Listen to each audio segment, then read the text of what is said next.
And what we're talking about is a subcategory of GI hemorrhage, which is known as, this is very important because this has dumbfounded and perplexed a lot of surgeons, including myself, and very recently, because obscure GI hemorrhage se murad ye hai कि that bleeding, which you don't know where it's coming from. It's unknown origin, and by definition, the location origin is not known despite a primary endoscopy or a colonoscopy and maybe a CT angio. Even after that, you don't know where it's coming from. So generally, most people believe that most of the sources of obscure GI bleeding lie between the DJ flexure, where the ligament of Treats is, and the iliopcecal junction. It's the inaccessible part of the bowel, which is basically the small intestine. It's not always that, because obscure locations may still happen, even proximal to that, like hemophilia, somebody has a liver biopsy or a liver resection, or even liver trauma patients may have GI hemorrhage, and that may be bleeding into the biliary tree and into the bowel.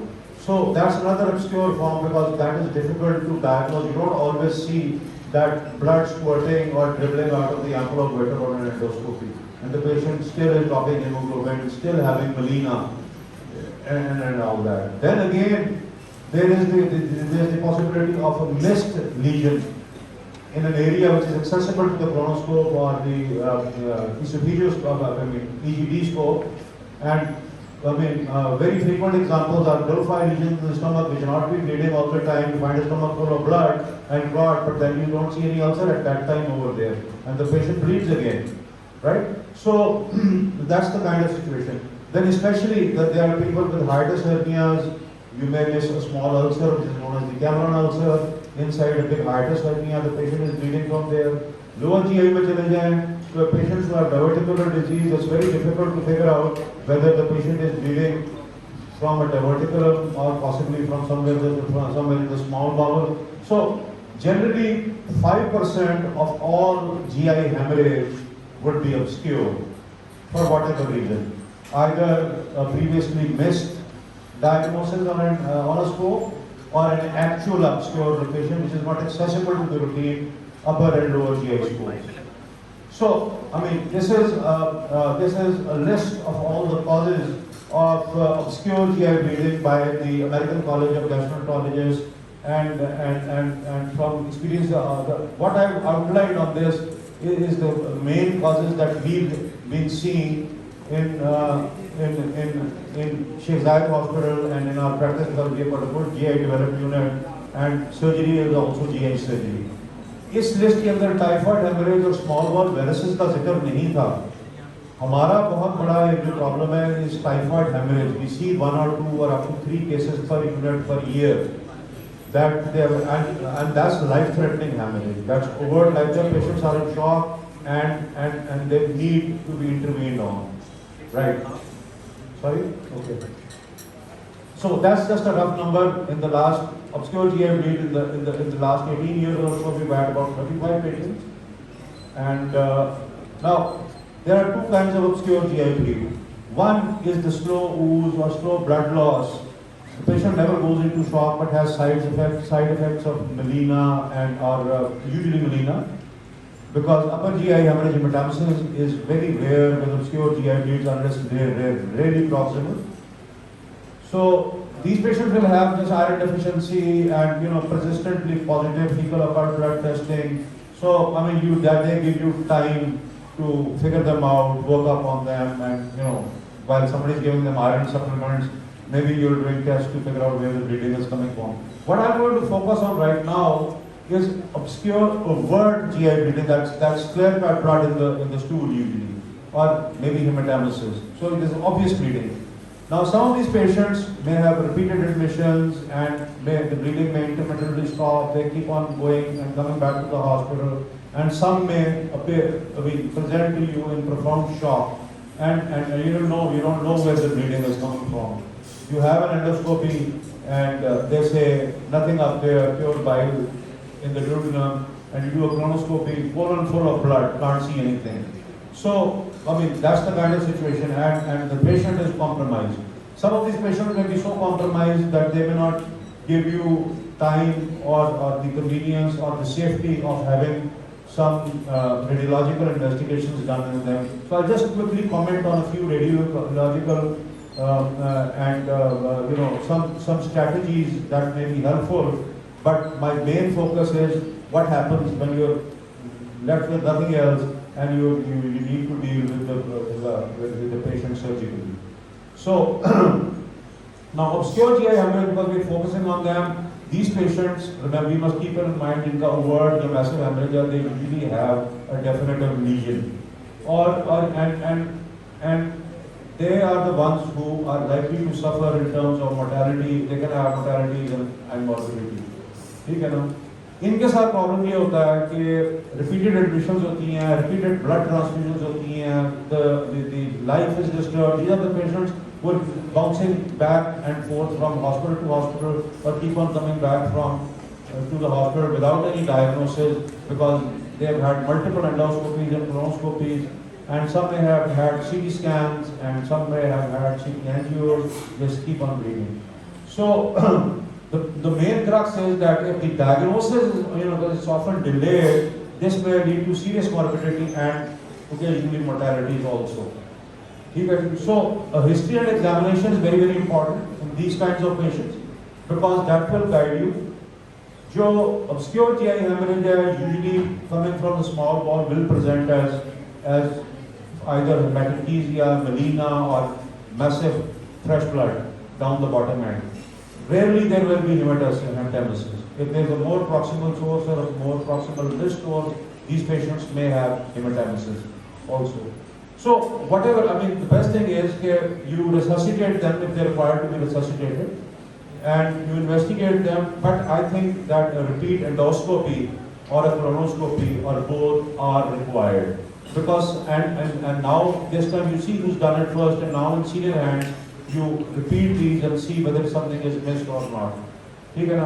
Then now the inaccessible area of the small bowel. There are centers in Lahore like Syed, and I think Professor Farooq developed a system in Lahore General Hospital where he was previously with the GI department. Professor Riazul, they have push enteroscopy or double balloon enteroscopy where very long, specially designed enteroscopes. You put it in like an EGD and with the help of balloons or not, you push through into the small bowel and you can see about 100 up to 200 centimeter of small blood. So this enteroscopy can be done from the bottom end also, if you send it up through the colon up the terminal ileum. So these are all possibilities that can help you localize.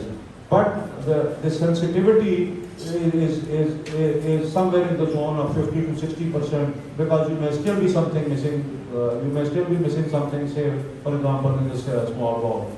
The advantage with push enteroscopies and deep balloon, double balloon enteroscopies is that if they do find a lesion or say a small vascular malformation which may be surgically unbelievable later on, and the surgeon may not be able to find it on the table, so they can mark it with some sort of a ink, like India ink is an example. Methylene blue washes away very quickly, so India ink is better. So it can help as a marker also, or if they find something bleeding small source, they can maybe inject it, or then your interventional radiology comes into role, where a lot of your if localized, you can do a CT angio and followed by an angiography, your eye interventional radiologist can embolize or coil it.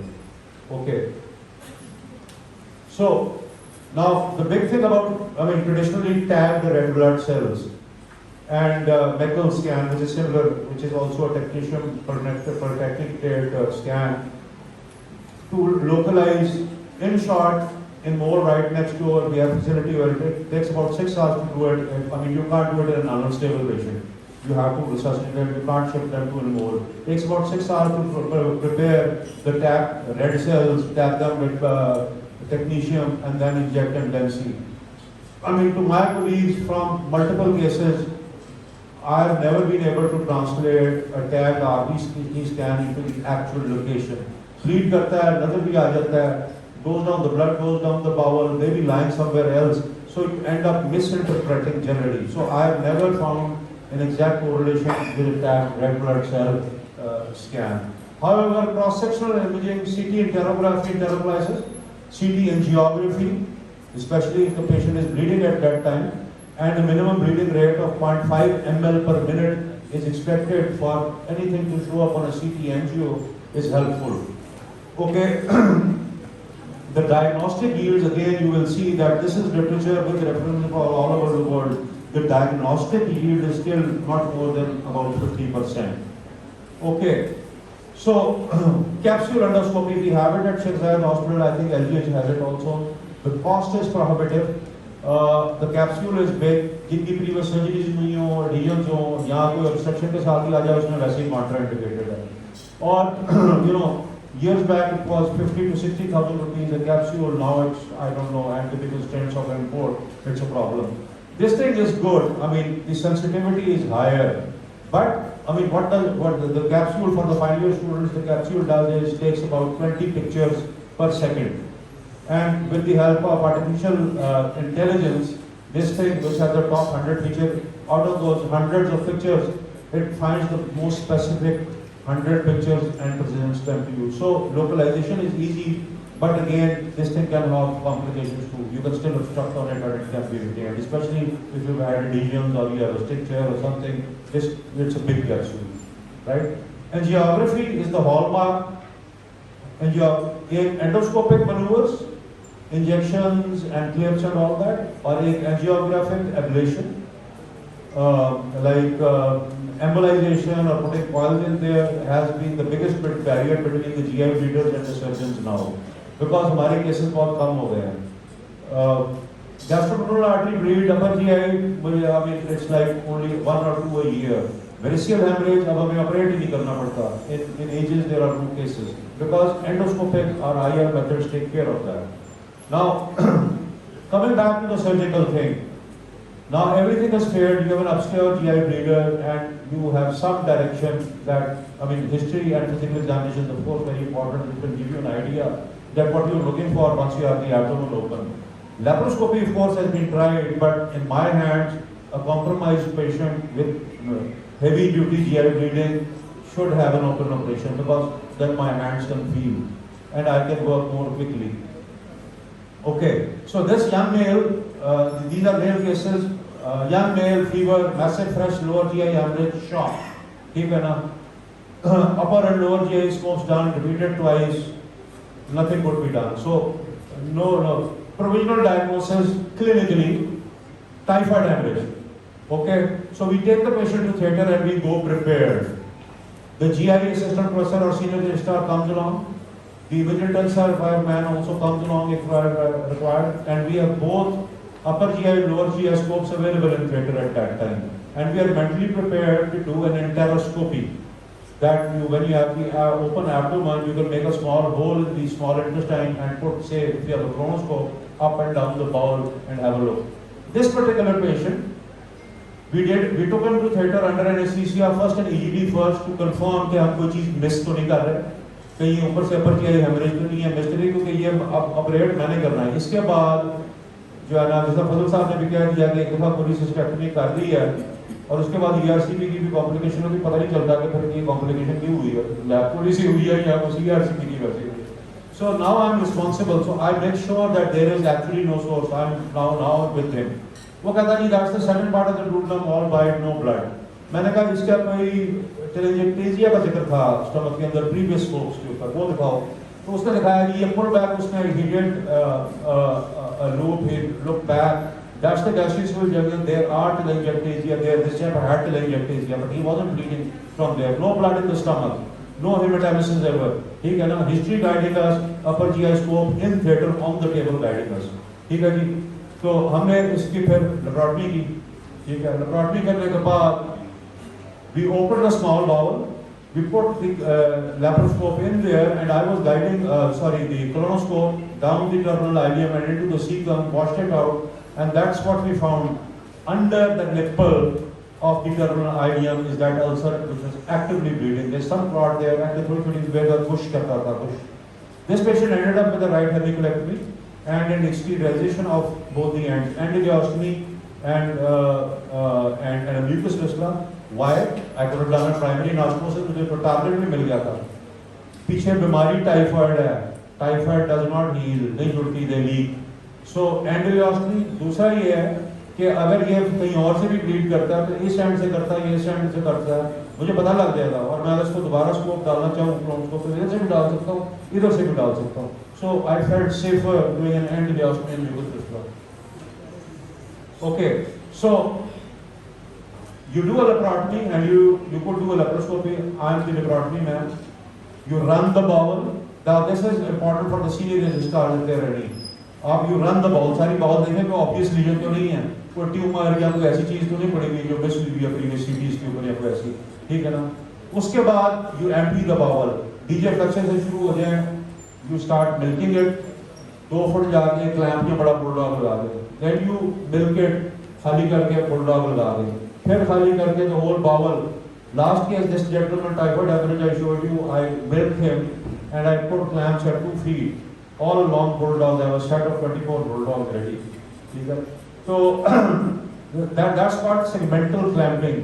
अब clamping हो गई है, आपने खाली कर दिया, सारा blood जो है वो आपने कोलन में डाल दिया. अब आप देखें कौन सा सेगमेंट बढ़ता है ब्लड से. जो बढ़ता है वो मशकूक है. और इस दौरान आप चाहे तो टेबल लाइट नीचे ला के बाउल में उठा के कुर्सी पे बैठ जाए और सारा ट्रांसल्यूमिनेट करके देखें कि भाई कहीं पे कोई ब्लड फिलिंग हो रही है, यहाँ पे कोई वैस्कुलर मैलफॉर्मेशन, इधर ब्यूटीफुल और ट्रांसल्यूमिनेशन.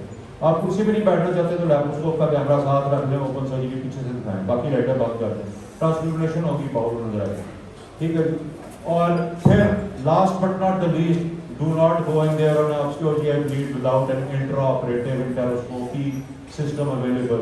यहाँ से EGD भी डाली जा सकती है, स्मॉल बॉक्स यहाँ से क्रोनोस्कोप भी डाली जा सकती है. आपके पास पोलीडोकोस हमने वो पोलीडोकोस्कोप भी यूज की है इंटेरोस्कोपी करने के लिए.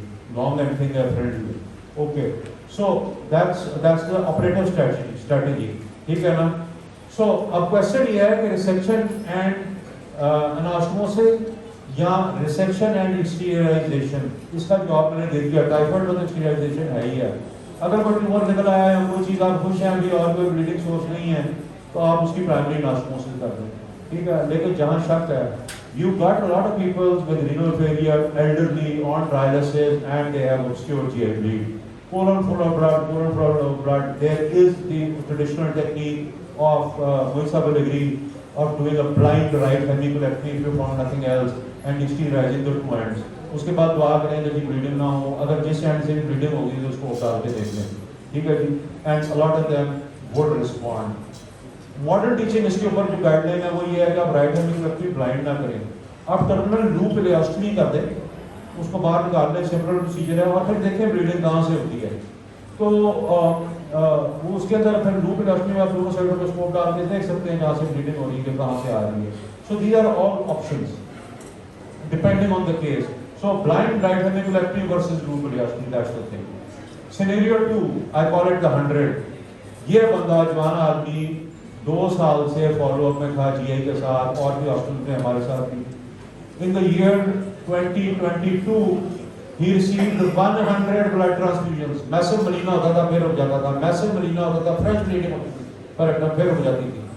100 transfusions के he turned Hep C positive. Hep C positive हो गया. ठीक है. So now look closely. We did scopes, we found nothing. We repeated the upper and lower GI scopes, and then we went on to imaging. We did a CT. इसको हमने देखा कि ये यहाँ पे एक कॉइल नजर आ रही थी. Sorry, just go back. So you can see that coil over there. हमारे शिकायत के इंटरवेंशनल रेडियोलॉजिस्ट ने इसको 1 साल पहले एम्बुलाइज किया हुआ था. ठीक है ना. That he had been embolized, but yet he continued to bleed. So you can see that coil over there, and we saw some thickened jejunal loops over here. We thought maybe a neoplasm. ठीक है ना. तो इसका जब CT angio हुआ तो ये जो सुपीरियर मेजेंटिक आर्टरी की जो यही एरिया से कॉरेस्पॉन्डिंग यहाँ पे there was a blood, she was bleeding here, and this chap was shocking. So we took him to theater, we opened him up, and ये लेफ्ट अंगूठे के नीचे देखें अगर ये दैट्स अ ट्यूमर. ठीक है ना. ये ट्यूमर है, ये ट्रांसल्यूमिनेट हो रहा है और इसको मैंने क्लैम्प किया हुआ है और ये देखें इसकी ब्लड वेसल के अंदर ये पुरानी इंटरवेंशनल रेडियोलॉजिस्ट की कॉइल पड़ी हुई है। You can see that coil, despite that he was bleeding, and ये ट्रांसफ्यूजन मुझे यहाँ पे ब्लीड करता हुआ ये फ्लशेस ब्लड के नजर आ रहे थे बाउल के अंदर। So we resected this thing, on histopathology turned out to be a low grade cyst, gastrointestinal इसको multiple, ठीक है ना, लो ग्रेड है लेकिन हम फिर भी इसको जो है ना वो खिला रहे हैं। जो क्या चीज खिलाते हैं? Hematinium, Gleevec, ठीक है जी। So this is another one, young female. Look at the abnormal vessels, and this young lady was also bleeding massively into the bowel. We found it ultimately on suspected on a CT and took it out. ठीक है जी, okay. Now these are interesting cases. Hemophilia, liver biopsy की complication hemophilia, liver resection की complication hemophilia, liver trauma की complication hemophilia, लेकिन hemophilia वैसे भी हो सकता है। This gentleman, we reported this patient had massive hemophilia, operated in shock, but this case is 15 years old. And we did a primitive CT angio. We found that, look at this मोटी thing, शुरू में जो है ना common hepatic artery के और उसके अंदर जो है ना वो ये एनेरिज्म था इसको, and the CBD, sorry I'm bad with words. Now look, that's the CBD, that's the common hepatic artery, and that's the fistula over there. This chap, the aneurysm had fistulated into the common bile duct with massive hemophilia and massive eosinophilic shock. So a resection and a hepatocytostomy were performed, and this common hepatic artery thing, aneurysm was resected. Why did the liver not die? Why did the liver not die? Because this was proximal to the origin of the gastroduodenal artery. Fortunately, he did have a good patent gastroduodenal artery, and also there was an aberrant supply to the left lobe from the left gastric artery. We had known this one, but we had not known the gastroduodenal. Okay, so I'm going to end it here. Another case of hepatic artery aneurysm, right hepatic artery bleeding into the gallbladder and bleeding into the bile through a polycystic fistula. So I think I'll end it here. An aggressive approach should be applied in patients in whom standard evaluation fails to localize the source of gastrointestinal bleeding. Aggressive approach. If all else fails, prompt use हो रहा है, surgical exploration, prompt क्यों bleed करके कोएगुलोपैथिक हो जाएगा, फिर कुछ नहीं बचेगा, ठीक है। सो prompt surgical exploration with digital intraoperative endoscopy या स्कोप्स के बगैर थिएटर में मर जाए और एक्सप्लोर किया। I think I ended here. Thank you very much.